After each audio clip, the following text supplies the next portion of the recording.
Senhor, tu sabes que não posso pregar.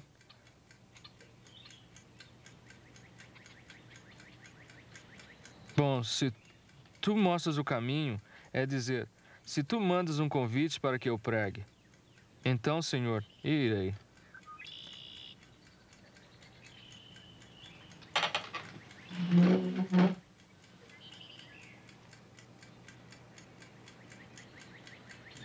Não é comum que alguém peça a um agricultor de 49 anos para pregar sobre a vinda do Senhor. Era um sábado pela manhã em agosto de 1831. É um começo excepcional para o dia mais importante da vida do agricultor inglês Guilherme Miller.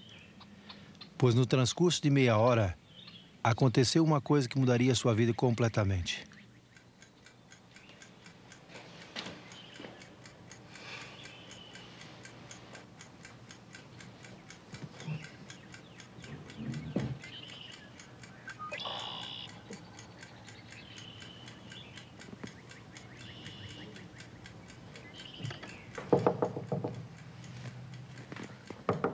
Entre. Tio Guilherme, nosso pastor não poderá pregar amanhã. Papai me mandou para pedir-lhe que venha e nos fale sobre o que o senhor esteve estudando na Bíblia, sobre as profecias e a segunda vinda de Cristo. Poderá vir?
Como muitos outros que se uniram ao exército de Cristo através dos séculos, Guilherme Miller era um recruta hesitante. Mas esse modesto agricultor de Nova York chegaria a exercer grande influência na vida de milhares de homens e mulheres ao redor do mundo. Pois ele foi ao campo como agricultor e regressou transformado num pregador. Mas a história de Miller não começa realmente no campo. Coisas que aconteceram na antiga cidade de Roma também tiveram parte.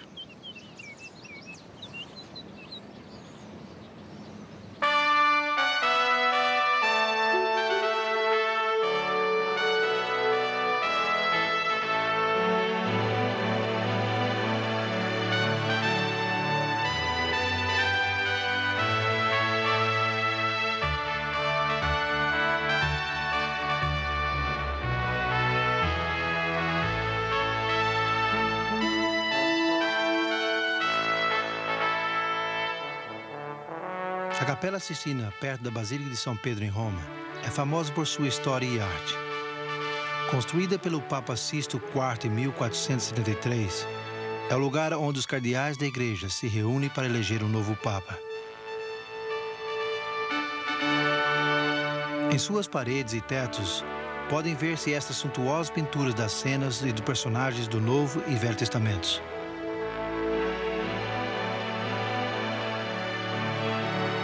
Mas a Capela Sistina também é importante por outra razão, pois foi ali que a profecia e a história se encontraram. Miguel Ângelo nunca imaginou, quando pintou a figura de Daniel, no teto no começo do século XVI, que uma das profecias de Daniel se cumpriria quase 300 anos mais tarde.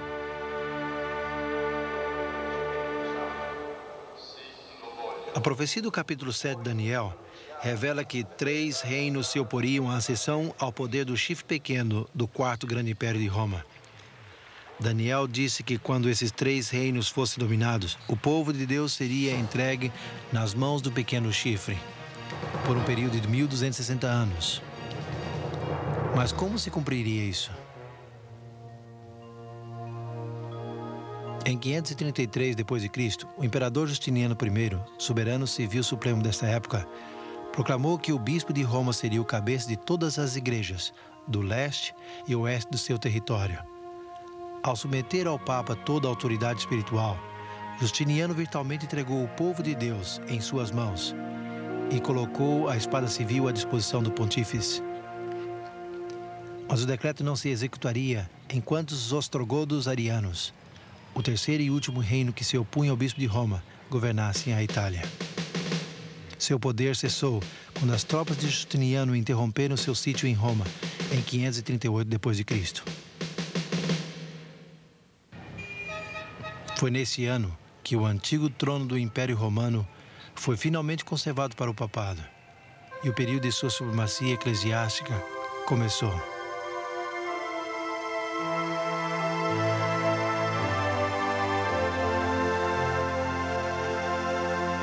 Depois de 1260 anos, Napoleão ordenou ao general Berthier que marchasse até Roma e subjugasse a supremacia da igreja. No dia 15 de fevereiro de 1798, o novo governo republicano foi estabelecido e as armas e insígnias papais foram removidas da cidade.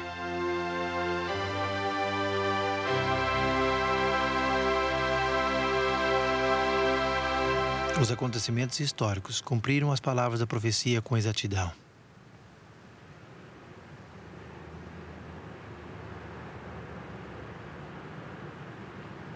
Mais de 100 anos antes, um doutor em divindades da Universidade de Oxford tinha sido o primeiro em declarar que a profecia de 1260 anos terminaria, como ele dizia, um pouco antes do ano 1800. Logo outros disseram o mesmo.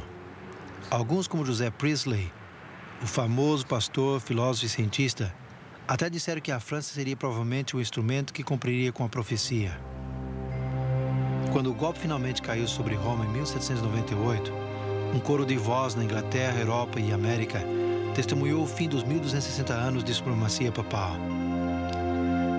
Apesar das diferenças de crenças em outros pontos de fé, havia uma união notável nas interpretações proféticas básicas recebidas dos primeiros grandes reformadores. Eles ensinavam sobre os 4 impérios universais, as divisões de Roma, a ascensão do anticristo, o princípio do dia por ano e a aproximação do juízo e da segunda vinda de Cristo. Ao interessar-se no cumprimento tão notável da profecia, esses estudantes da Bíblia começaram a dar mais atenção à profecia mais longa do tempo de Daniel, descrita no capítulo 8.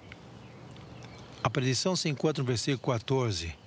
Em resposta a uma pergunta feita sobre o tempo que a visão cumpriria, quando Deus faria algo sobre o poder devastador que estava esmagando seu santuário e seu povo. A resposta é a seguinte. Ele disse, até 2.300 tardes e manhãs, e o santuário será purificado.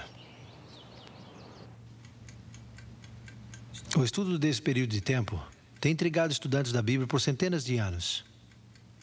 Eruditos judeus, desde o começo do século VIII, e eruditos cristãos, desde o fim do século XIII, ao identificar os 2.300 dias como 2.300 anos.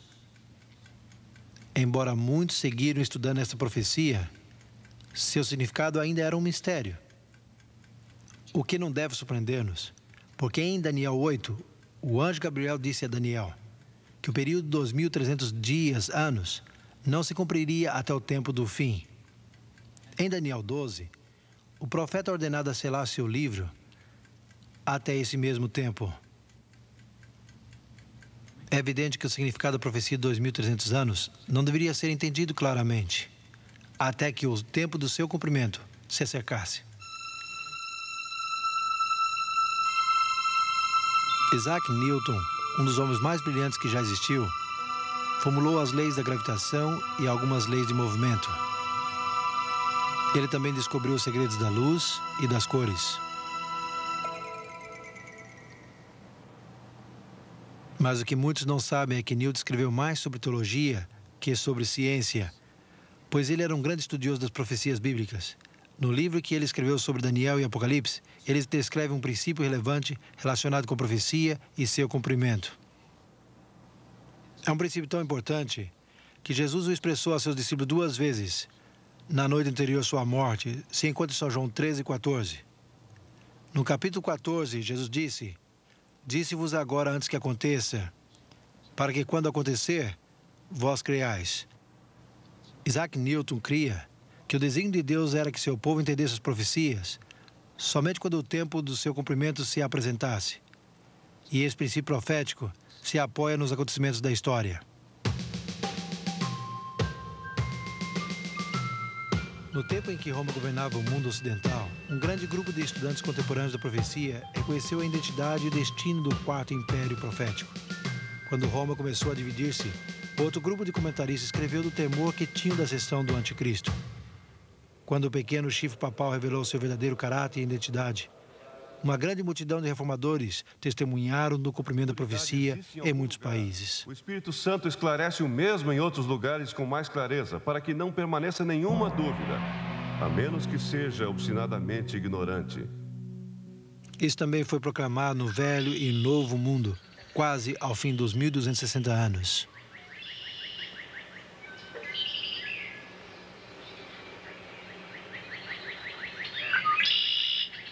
Mas no século XIX, o foco de interesse em diferentes continentes e países e entre os grupos denominacionais eram os 2.300 anos de Daniel 8. E uma das testemunhas foi o pregador batista, que nos Estados Unidos chegou a ser o líder do grande movimento que enfatizou a segunda vinda de Cristo no começo do século XIX. Guilherme Miller. Mas que tipo de homem foi Guilherme Miller? Miller nasceu em Massachusetts em 1782. Quando ele tinha 4 anos de idade, sua família mudou-se para Lowhampton, Nova York. Sendo o maior entre 16 filhos, sua mãe, que temia a Deus, ensinou-lhe a reverenciar a Bíblia como revelação de Deus ao homem. Aos 21 anos de idade, Miller se casou com Lucy Smith e logo se mudaram a Putney, em Vermont, a cidade natal de Lucy.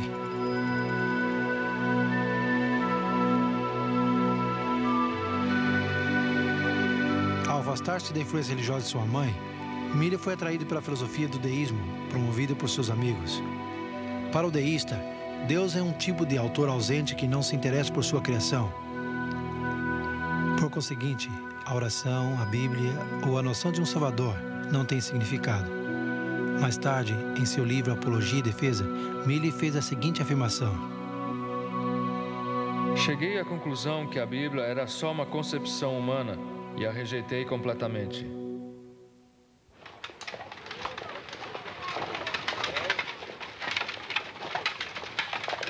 Mas Miller possuía qualidades pessoais que incitavam outras pessoas a confiar nele. Chegou a ser o xerife associado e tenente na milícia do estado de Vermont. E durante a Guerra Americana de 1812, ele foi promovido ao posto de capitão no Exército dos Estados Unidos.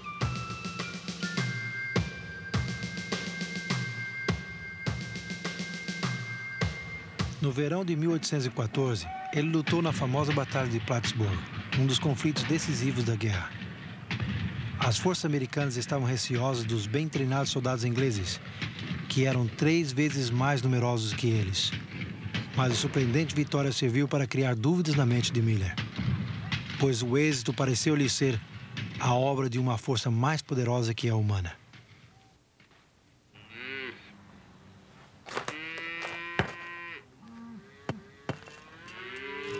Em 1815, Miller regressou a Lowhampton e edificou esta confortável casa de 2 andares num terreno de 200 acres, perto de um arvoredo de bordos. Apesar de agora crer num ser supremo, ele ainda não cria que Deus havia deixado alguma revelação por escrito. Mas um dia, ao converter-se de sua pecaminosidade, ele começou a perguntar-se como um ser justo poderia salvar os que violavam suas leis. De repente, a personalidade de um Salvador impressionou sua mente com intensidade. Sentiu que poderia confiar na misericórdia mesmo. Mas existia tal Salvador?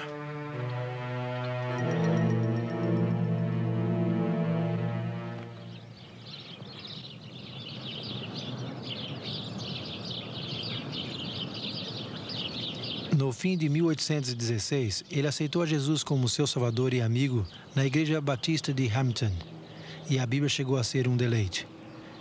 Mas seus amigos deístas foram rápidos em desafiar a sua fé nas Escrituras, como a revelação de Deus. Deixando de lado todos os livros, exceto a Bíblia e a Concordância de Cluden, Miller começou por Gênesis e prosseguiu não mais rápido que o seu entendimento do significado de cada texto lhe permitia.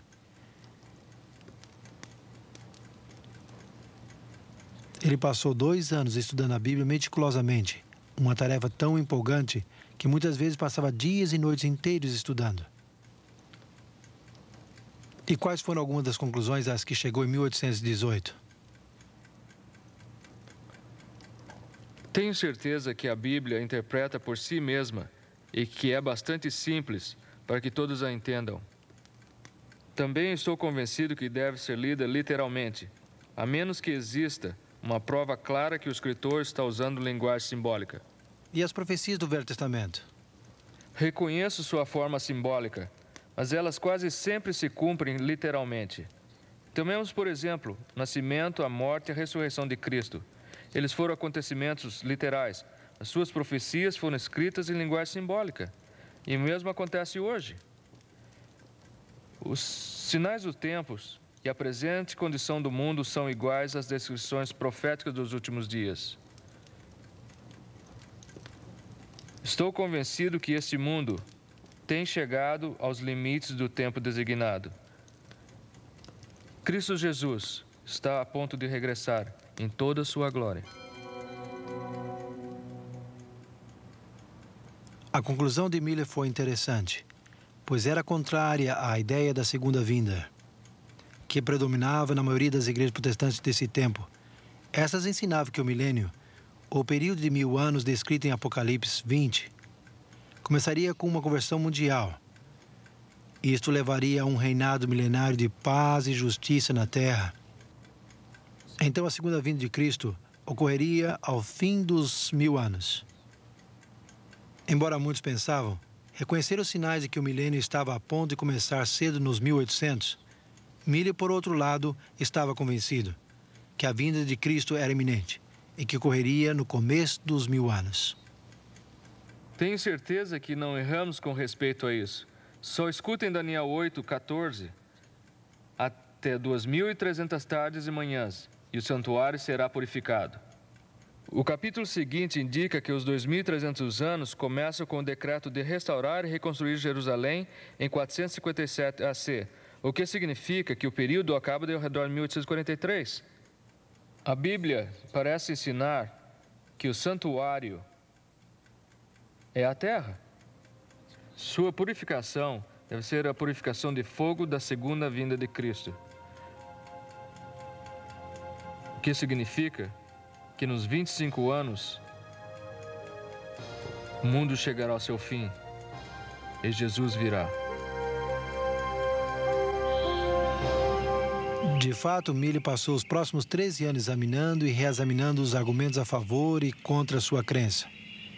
E todo o tempo sua convicção crescia, em que ele tinha o dever pessoal de comunicar suas conclusões ao mundo.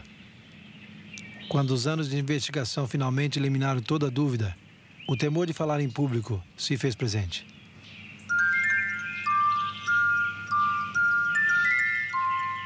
Até aquele sábado no Arvoredo de Bordos, em agosto de 1831.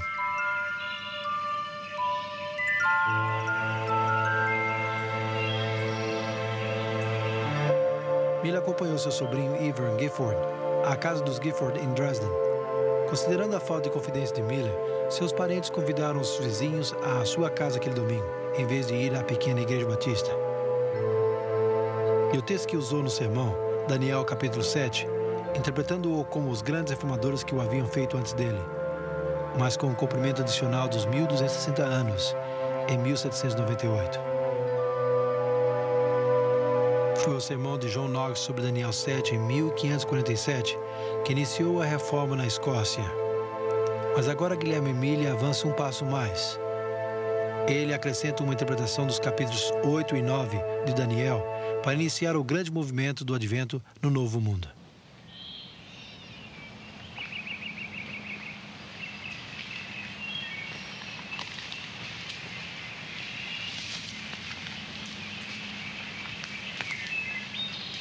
Quando Millie voltou à sua casa, começou a receber convites para pregar em lugares próximos e distantes. Sua segunda série de reuniões se realizou nessa imponente casa de reunião batista em Poultney, sua velha cidade natal. Millie nunca poderia ter imaginado com que o passar de 15 anos sua influência se estenderia desde Lowhampton através do mundo.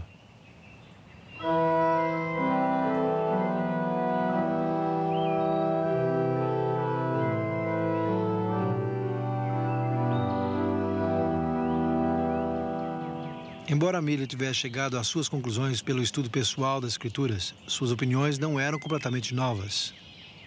Antes que ele publicasse este livro de dissertações em 1836, já haviam outros 75, dispersos pelos 4 continentes, que anteciparam seus descobrimentos.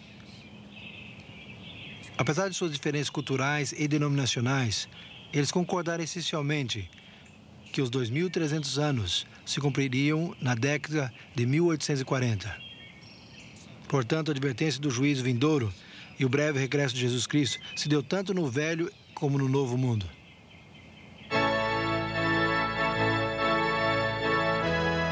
Só na Inglaterra, mais de 1.000 ministros a propagaram. Na Suíça, onde era ilegal pregar em favor da igreja estabelecida, as crianças proclamaram o breve advento de Cristo. Nos Estados Unidos, a mensagem de Millie foi ouvida nas principais cidades da nação. Cristo vem, sua vinda é eminente. Estás preparado para encontrá-lo? Ministros de muitas denominações, convencidos da veracidade da mensagem de Millie, se uniram a ele na proclamação. As estimativas contemporâneas calculam que havia entre 700 a 2.000 deles. Representa a segunda vinda de Cristo. E nós também vemos... Organizaram conferências gerais que atraíram muita gente. Dirigiram reuniões campestres, 125 delas entre 1842 e 1844, com uma avaliada audiência total de 500 mil de pessoas. A prensa causou um efeito ainda maior que o evangelismo público. Em maio de 1844, se diz que 5 milhões de cópias de artículos sobre o segundo advento foram circulados.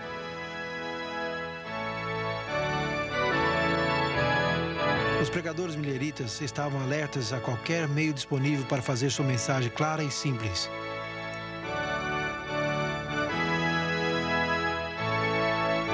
Este diagrama, com as suas fotos e figuras, se enfocava claramente no ano culminante de 1843, a data aguardada para a vinda de Cristo.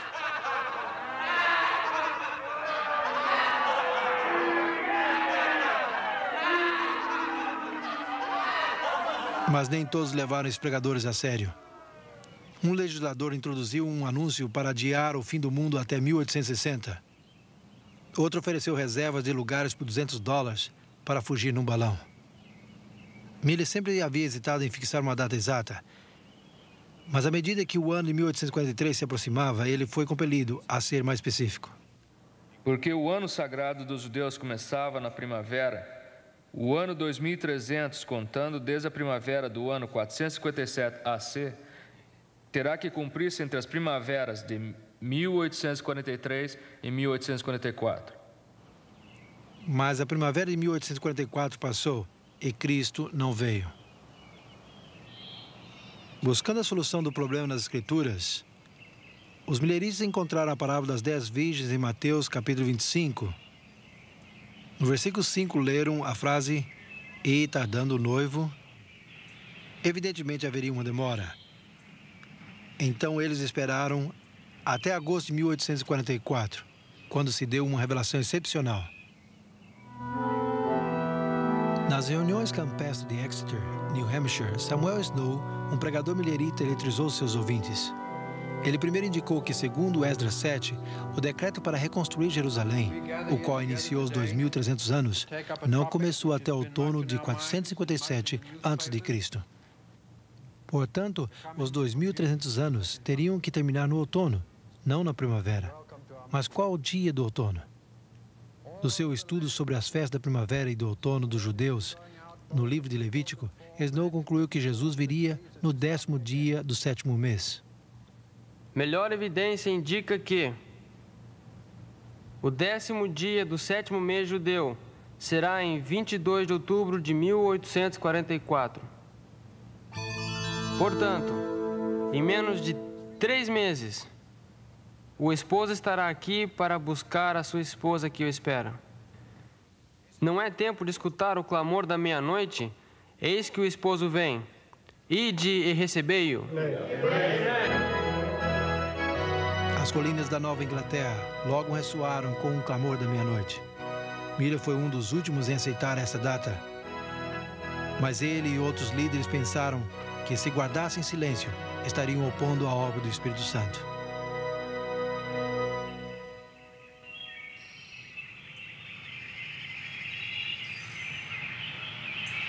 Conforme os dias passavam, muitos foram batizados. Os crentes fecharam seus armazéns, abandonaram seus empregos, confessaram seus pecados e passaram horas em oração. Finalmente, as fatigadas prensas cessaram de imprimir.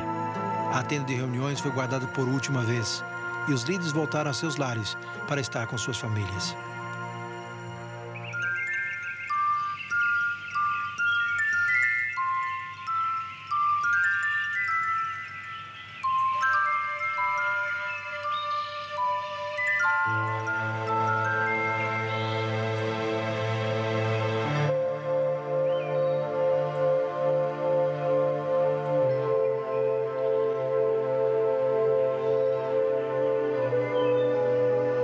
Outubro é outono na Nova Inglaterra. Do outro lado deste alvoredo de bordos, onde Miller lutou com Deus, há um grande afloramento de calcário. Hoje se conhece como a Rocha da Ascensão. Aqui os amigos de Miller se reuniram na terça-feira, dia 22 de outubro, e olhando para o leste, esperaram com devoção a vinda de Jesus.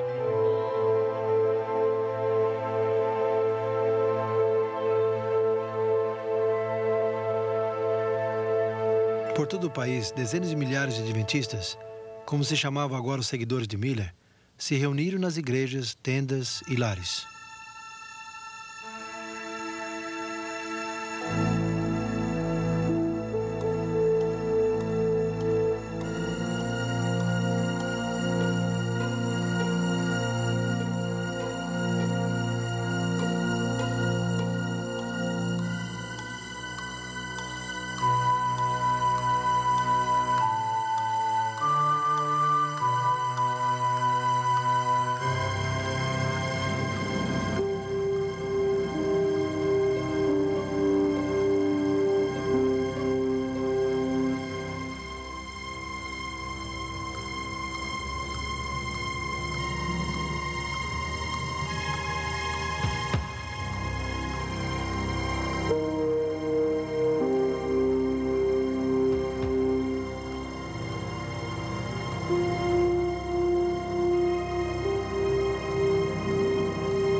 Mas Jesus não veio. O que havia começado como um dia de doce esperança terminou numa amarga escuridão de desapontamento.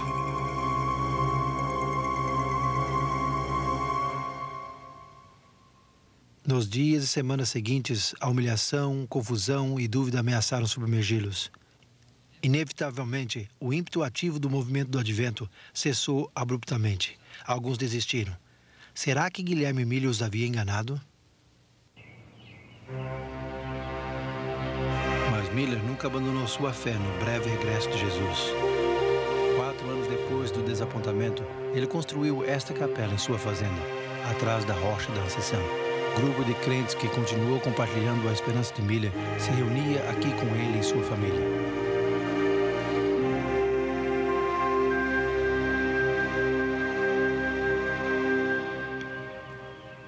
Miller tinha razão em ensinar que Jesus viria outra vez. O Novo Testamento se refere a isso mais de 300 vezes. E ele tinha razão em dizer que todos se preparassem para a vinda de Jesus. Afinal de contas, Jesus, Paulo, Pedro, João e os cristãos através dos séculos disseram o mesmo.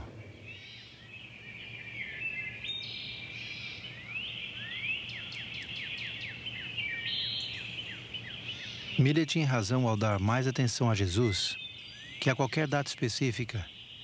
E ele tinha razão ao declarar que os 2.300 dias são 2.300 anos. Pois ao estabelecer esse princípio de dia por ano, ele se alienou com muitos estudiosos eminentes da Bíblia de 2.000 anos passados.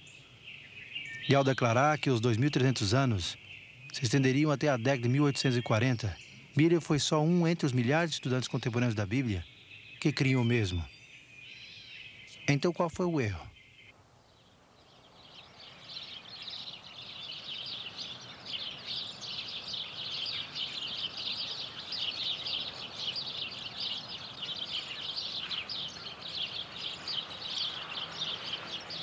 Em muitos modos, foi o mesmo erro que os discípulos cometeram quando pensaram que as profecias diziam que Cristo viria como um rei.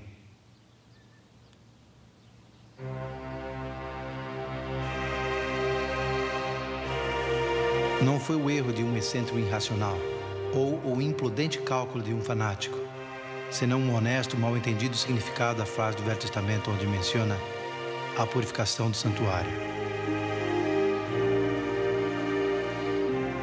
Mas por que Deus permitiu que o homem que ele havia chamado tão obviamente para um propósito cometesse um erro tão grave? Talvez nunca saibamos a resposta completa a essa pergunta.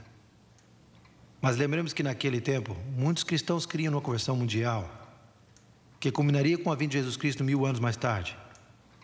Talvez Deus, em seu amor, estava enviando uma alarmante mensagem ao mundo para advertir dos crescentes problemas e maldades que precederiam o iminente regresso do seu filho, antes dos 1000 anos. O cálculo de Miller sobre a profecia de 2300 anos de Daniel estava correto. Algo ocorreria no fim dos 2300 anos, a purificação do santuário. Esse acontecimento demandava grande publicidade e a maior atenção possível. Mas o significado e o propósito do mesmo seriam descobertos por muitos.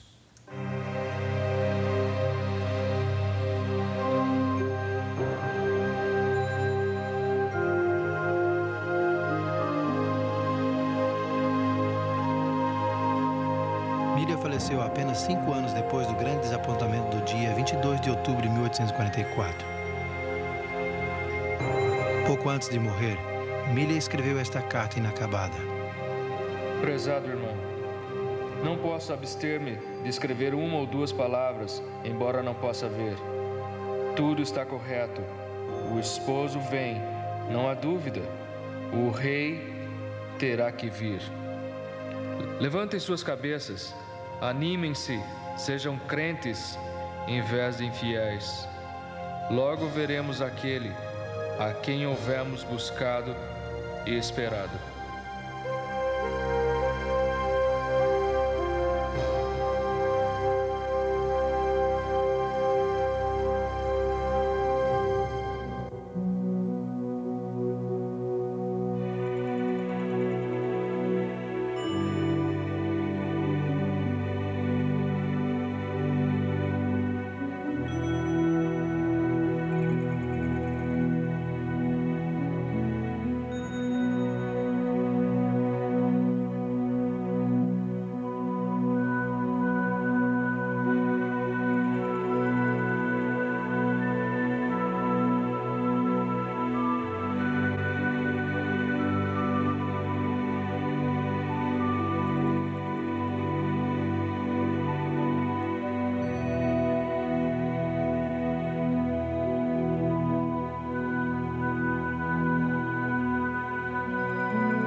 Quem fez o sol, o céu e o mar? Eu quero saber quem fez o espaço sideral. Eu quero saber quem fez a lua brilhar. Eu quero saber quem fez a estrela cintilar. Um ser maior que fez o sol, o céu e o mar. Um Criador,